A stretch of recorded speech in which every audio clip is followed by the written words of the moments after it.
müsaadenizle televizyondan hemen sonra Suriye ile ilgili bir soru sormak istiyorum. Malumunuz geçtiğimiz hafta Suriye Kürdistan'ında çatı partileri olan, örgütleri olan DNKS ve PYDK arasında bir Kürt ittifakı, Kürt birliği sağlandı. Bu hususla ilgili Saadet Partisi'nin değerlendirmesini nedir acaba?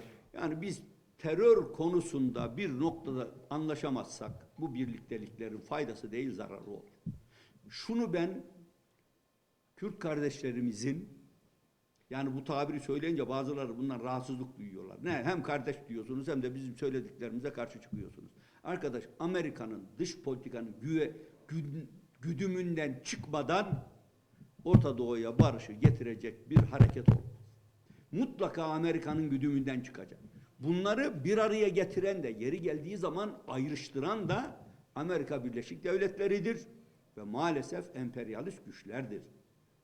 Ben orayla değil, bizimle olan, bu bölgede bulunan insanlar bir araya gelip bu meseleleri birlikte konuşacak bir ortam oluşturmaları icap eder.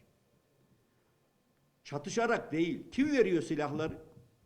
Silahı veren politikayı da belirliyor.